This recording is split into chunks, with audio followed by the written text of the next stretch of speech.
राम सिर्फ हमारे नहीं हैं, राम तो सबके हैं। क्षमा चाहता हूं प्रधानमंत्री जी, लेकिन मैं आपकी इस बात से सहमत नहीं कि राम सबके हैं। राम केवल उनके हैं जो राम को मानते हैं। राम केवल उनके हैं जिन्होंने श्री राम मंदिर बनाने के लिए अपनी पीढ़ी दर पीढ़ी को श्री राम मंदिर के लिए समर्पित कर दिया।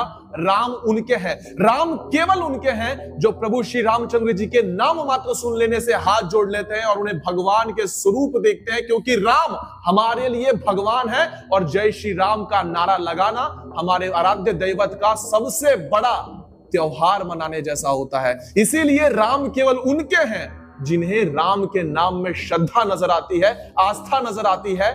राम केवल उनके हैं, राम उनके नहीं जो जय श्री राम का नारा सुनकर आपके ऊपर पत्थर का वर्षाव करे। नमस्कार साथियों, जय सनातन। स्वागत आप सबका अपने यूट्यूब चैनल आशुतोष थॉट्स के अंदर, जहां हम बात करते हैं सत्य सनातन की और हमारे हिंदुत्व इतिहास की। आज हम बात करने वाले हैं कि 500 वर्ष का संघर्ष समाप्त होने के पश्चात इसको हमें जितने खुशियों के साथ मनाना था उससे कई ज्यादा खुशियां हम मना रहे थे, लेकिन इन खुशियों को नजर लग ही गई जो कि नहीं लगनी चाहिए थी। आज इसी टॉपिक पर बात करने वाले मीरा रोड से लेकर गुजरात के गलियों तक और उत्तर प्रदेश के उन गलियारों तक जहां जहां श्री राम के नारे सुनकर पत्थर का वर्षाव किया गया था। चलिए आज का वीडियो आरंभ करते हैं। अब जिन लोगों को नहीं पता है कि कल एक्चुअल में हुआ क्या, उनके लिए थोड़ा सा ओवरव्यू दे देता हूं ताकि आप लोग को अच्छे से समझ में आए। तत्पूर्वी आप लोग के लिए सबसे बड़ी आनंद वार्ता ये रही कि कल 22 जनवरी 2024 का वह सुवर्ण दिवस था जो 500 वर्ष के संघर्ष को पूर्ण करता था। हमने तन मन धन अर्पण कर दिया, रक्त रंजित तलवारों से इतिहास लिखा। लाखों कारक सेवकों ने, मैं हजारों की बात नहीं कर रहा, इन 500 वर्षों में लाखों लोगों ने अपने प्राणों की आहुति दी और इस स्वतंत्र भारत के अंदर हमने स्वतंत्र पूर्ण तरीके से, बड़े ही शांतपूर्ण तरीके से सुप्रीम कोर्ट के निर्णय के बाद मंदिर बनाया। यह देश राम का, यहां की संस्कृति श्री राम की, लेकिन इसी देश के अंदर हमें 500 वर्ष का संघर्ष को, इतिहास को देखना पड़ा और अपने ही प्रभु श्री रामचंद्र जी को टेंट में सोते हुए देखना पड़ा। और साल भर में एक बार में जब उन्हें कपड़े बदलने की अनुमति दी जाती थी, जब बारिश में उस टेंट के ऊपर पानी पड़ता था, वही इतिहास हमने देखा। और वो दिन मिटाने के बाद कल का वो दिन था जिसे देखने के बाद हमारे अश्रु रुक नहीं रहे थे। ये हमारे लिए सबसे बड़ी जीत थी, लेकिन इस जीत में नजर लगाने वालों की कहां कमी थी। और यही नजर लगी महाराष्ट्र के मुंबई के अंदर। सबसे पहले लगी मीरा रोड भाईंदर के अंदर, और मीरा रोड भाईंदर के अंदर जब प्रभु श्री रामचंद्र जी के राम सेवक रैली निकाल रहे थे तो उस रैली के अंदर जमावदार एकत्रित आए और उन्होंने पत्थरों का वर्षाव किया। ये कोई प्री प्लानिंग नहीं थी, या उनके पास एकदम से हाथों में बहुत सारे पत्थर आ गए, या उनके मुख से निकलने वाली नारा तकबीर अल्लाहू अकबर के नारे के बाद जो गालियां गलौज दी गई, महिलाओं को तक नहीं छोड़ा गया, बच्चों तक का नहीं छोड़ा गया। जितनी गाड़ियों के ऊपर श्री राम के, हनुमान जी के चित्र लगे हुए थे, सभी को तोड़ फोड़ दिया। ये क्या प्रदर्शित करता है, ये क्या दिखाता है? इसे कहते हैं असल मायनों में नफरत जो इनके रग रग में सनी हुई है। भाई लोग मुसलमानों को उकसाना बंद करो यार। क्यों सोते हुए शेर लोग को जगा रहे तुम लोग को होश होश है कि नहीं कुछ? हाँ, क्या यूपी समझ के रखे क्या बंबई को? हाँ, बंबई किसी के बाप की जागीर नहीं है। बंबई खुले सांडों का इलाका है और खुले सांड बंबई में ही घूम रहे। काय के लिए जबरदस्ती जो इंसान सोया हुआ है उसको जगाने की कोशिश कर रहे बेमतलब का? हाँ, क्या जरूरत थी तुम लोग को आने की नया नगर के अंदर? हाँ, तुम लोग का राम इधर नया नगर में, हाँ, यहाँ मुसलमान लोग रहते, यहाँ पर आकर के जय श्री राम के नारे लगा रहे तुम लोग। भाईचारा ये मीडिया वाले जो कहते हैं ना, अजीत अंजुम, अभिसार शर्मा, उसके बाद आपका रवीश कुमार, भाईचारा, देश में सारा दिन मुसलमान मुसलमान मुसलमान करते रहते हो, वो भी हमारी तरह इंसान ही है। जरा इनको ये क्लिप्स दिखाया करिए ना, जरा इनको ये बताया करिए ना कि आपके राम नया नगर में नहीं रहते हैं। क्यों? क्योंकि यहां पर संख्या किसकी अधिक ज्यादा है? मुसलमानों की संख्या है। और एज पर द रूल, मुसलमानों के रूल के हिसाब से जहां पर मुसलमानों की संख्या ज्यादा है वहां पर हिंदुओं का नाम भी लेना गैर हो जाता है। वहां पर जय श्री राम के नारे क्यों लगवा रहे हो? तुम मुसलमानों को भड़काना चाहते हो। मतलब केवल जय श्री राम के नारे सुनने मात्र लेने से मुसलमान भड़क जाते हैं, लेकिन इनके मस्जिद में से दिन में 5 बार और साल में 1825, ये तो शायद लीप ईयर है, तो 1826 बार जो आप लोग अपना सिलेंडर ऊपर करके चिल्लाते रहते हो, उसे सुनने के बाद हिंदू ने तो कभी नहीं कहा कि यहां पर अधिकतर संख्या हिंदुओं की है तो 5 बार वहां से भौंकना बंद करो। कभी नहीं कहा। लोगों ने सुना ना, बर्दाश्त किया ना। 500 वर्ष का इतिहास, इतना बड़ा संघर्ष, उस संघर्ष के अंदर अगर लोग खुशियां मना रहे हैं, जय श्री राम का नारा लग रहा है, तो तुम्हारे पेट में पीड़ा क्या हुई? यहाँ पर नया निकर के सोए हुए हिंदुओं को, मुसलमानों को जगाने की कोशिश मत करो, यहाँ पे खुले सांड घूमते, ये बात सुना आप लोगों ने। उसके बाद क्या हुआ? किसको छोड़ा? रेडियो के अंदर किस प्रकार से तोड़फोड़ की गई, किसने देखा? कौन सा मीडिया आपका कवर कर रहा है? क्या अजीत अंजुम कर रहा है, या विशाल शर्मा कर रहा है, या आपका रवीश रोना धोना जो करता रहता है वो कर रहा है? कोई नहीं बोलेगा, क्योंकि यहां पर बात तो हिंदू की आएगी। इन्हें केवल अब एक ही बात पर भौंकना है, क्या ये करने से राम राज्य आ गया? क्या ये करने से राम राज्य आ गया? याद रखना, अगर जो तुम नियम लागू करते हो कि यहां पर हमारी संख्या भारी है तो यहां पर हमारी हिस्सेदारी अधिक होगी। अरफा खानू ने कहा था ना कि जिसकी जितनी संख्या भारी उसकी उतनी हिस्सेदारी। हिंदुओं ने जिस दिन ये बात कह दिया ना,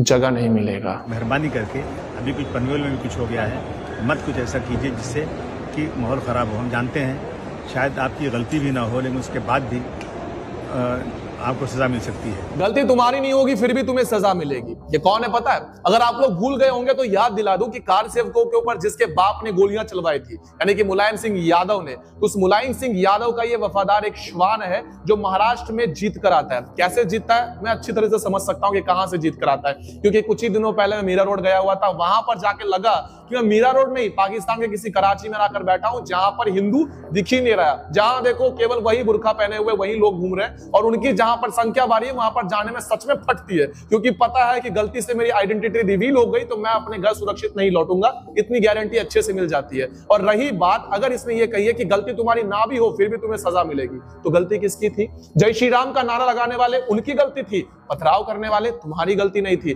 तुम अपनी गाड़ी लेकर क्यों गए हिंदुओं? तो गाड़ी तो हम फोड़ेंगे ही। तुमने अपने गाड़ी के ऊपर श्री राम का चित्र लगाया कैसे? गाड़ी तो फूटेगी। तुमने भगवा झंडा लहराया कैसे? झंडा तो टूटेगा ही। तुमने हनुमान जी के चित्र जो है अपने गाड़ी के अंदर रखी कैसे? हम गाड़ी के अंदर घुसकर तुम्हारा माथा फोड़ेंगे। तुम्हारी महिलाएं जय श्री राम कह कैसे सकती है? महिलाओं का कपार भी फोड़ेंगे। तो गलती किसकी है? पूरी गलती हिंदुओं की है। उन्होंने क्यों सोचा कि वो इस देश के अंदर अपने किसी ऐसी जगह पर जा सकते हैं जहां पर अधिकतर संख्या मुसलमानों की है और वहां पर वो जय श्री राम कह सकते? नहीं कह सकते हो, तुम्हारा अधिकार नहीं बनता है, इसलिए गलती हिंदुओं की है। हमसे कहते हैं कि हम वीडियो बनाकर लोगों को भड़काते हैं, लोग मुझसे कहते हैं कि तुम बहुत कड़वा बोलते हो। इतना सच में नहीं बोलना होता है। क्यों नहीं बोलना होता है? ये सारी चीजें जब होती है तब आप लोग के मुख में तो गुदगुदवार का नली घुस जाता है, आपके मुख से तो निकलता नहीं है, हम लोग को बोलना पड़ जाता है। अगर मैं आप लोगों से एक छोटा और क्वेश्चन पूछ लूं कि रामनवमी की यात्रा निकले, हनुमान जयंती हो या फिर हिंदुओं का कोई भी त्योहार हो जिसमें हिंदू एकत्रित आते हैं, शोभा यात्रा निकाली जाती है, राम मंदिर के रामलला का नाम गुणगान किया जाता है, तो हर बार छत के ऊपर इतने सारे पत्थर आ कहां से जाते हैं? यानी कि ये सारी चीजें प्री प्लानिंग होती है।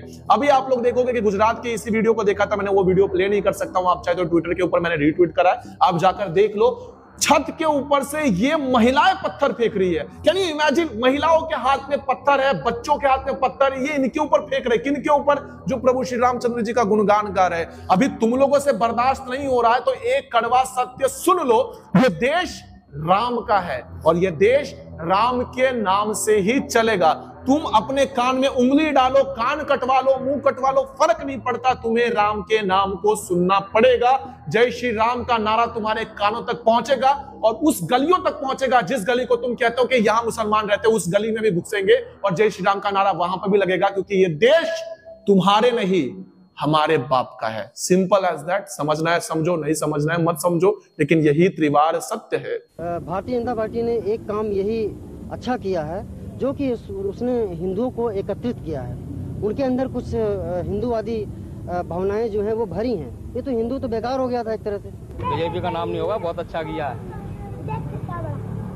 ये तो बीजेपी ने जो भी किया बहुत ही अच्छा किया है ये करके। हम लोग हिंदू हैं, हम लोगों ने हाथ में चूड़ियां नहीं पहन रखी हैं। दिक्कत क्या है पता है? दिक्कत यह है कि अगर इस देश के अंदर आप लोग हिंदू हित की बात करते हो और जो कि हो रहा है वो सबसे बड़ी दिक्कत है। दिक्कत यह है कि इस देश को जो सनातन संस्कृति है उस सनातन संस्कृति को मानोगे, उसे गर्व के साथ आप लोग रिप्रेजेंट करोगे तो दिक्कत है। आरफा खानूम पिछले सप्ताह से लेकर अब तक एक के बाद एक ट्वीट केवल रोने धोने में कर रही है। क्षमा करना, शब्द यहां वहां निकलने वाले थे, बच गया। लेकिन ये सारे शब्द इसके इसलिए निकल रहे हैं क्योंकि कि भव्य दिव्य श्री राम मंदिर जो है यहाँ की जनता ने पैसे एकत्रित किए, उसके बाद बनाया गया। भारत देश के प्रधान सेवक ने वहां पर आकर पूजा अर्चना की और उसके वजह से इसका जो है इस देश के अंदर अब मन नहीं लग रहा है। इसके मुताबिक इसे पाकिस्तान जाना चाहिए। और जैसे मैं कहता हूं पाकिस्तान जाना चाहिए तो तुम लोग कहोगे कि तू कौन होता है सर्टिफिकेट देने वाला, तू कौन होता है बताने वाला। मैं कहूं मैं होता हूं तेरा बाप। और कुछ कहूं तो इसके बाद जो है मोहम्मद जुबैर का एक ट्वीट आया हुआ है रिसेंटली, इसने लिखा है मन मेरे मायूस ना हो अभी तो चलना बाकी है। मन मेरे मायूस ना हो अभी तो चलना बाकी है। आगे का शब्द मैं पूर्ण करता हूं, मन मेरे मायूस ना हो अभी तो चलना बाकी है। अभी तो अयोध्या लिया है, काशी मथुरा बाकी है। बोलो जय श्री राम। जो काफिर है, जो कापुरुष है, वो डरते हैं, वो मरते हैं, जो लड़ते हैं वो जिंदा रहते हैं। जो काफिर है वो डरते हैं, जो लड़ते हैं वो तो जीतते हैं। अब कल 22 तारीख को एक और चीज हुई थी। 22 तारीख को वेस्ट बंगाल के अंदर ममता बनर्जी ने अपनी रैली निकाली। वहां पर भव्य दिव्य हिंदू मुस्लिम सिख ईसाई सबको एकत्रित चलवाया और उसके अंदर इसका ये बयान था। अब इसने क्या कहा कि जो काफिर है वो डरते हैं, जो लड़ते हैं वो तो जीतते हैं। मैं यहां पर केवल एक छोटा सा प्रश्न पूछना चाहता हूं। अभिव्यक्ति की स्वतंत्रता थोड़ी बहुत तो मुझे भी है। वो आपका जो किताब है ना, उस किताब को थोड़ा सा लेकर आइए, जिस किताब की वजह से दुनिया में लोग फटते हैं, उस किताब को लेकर आइए। नाम नहीं लूंगा, आपको अच्छे से समझ में आ गया होगा। केवल मुझे काफिर का डेफिनेशन बता दीजिए कि काफिर किसे कहा जाता है, और क्या हिंदू समाज, मूर्ति पूजक समाज, वेद पूजक समाज क्या उस काफिर की डेफिनेशन में आते हैं?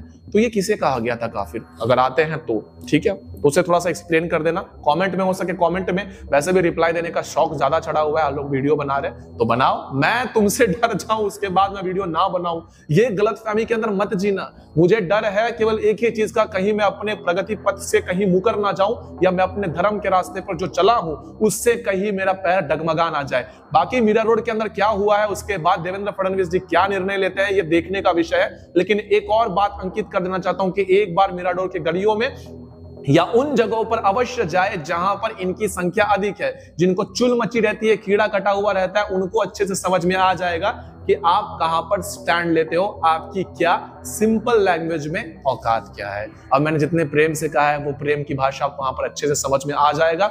बाकी इस वीडियो का उद्देश्य केवल आप लोगों को कल की हुई घटना के बारे में बताना था। इस वीडियो के मार्फत जितना हो सके उतना ज्यादा लोगों तक इस बात को पहुंचाए कि 22 तारीख को हम खुशियां मना रहे थे और वो हमारी खुशियों से जल जल कर हमें मिटाने की साजिश रच रहे थे। बाकी जय श्री राम का नारा कल था, जय श्री राम का नारा आज है, जय श्री राम का नारा कल भी रहेगा।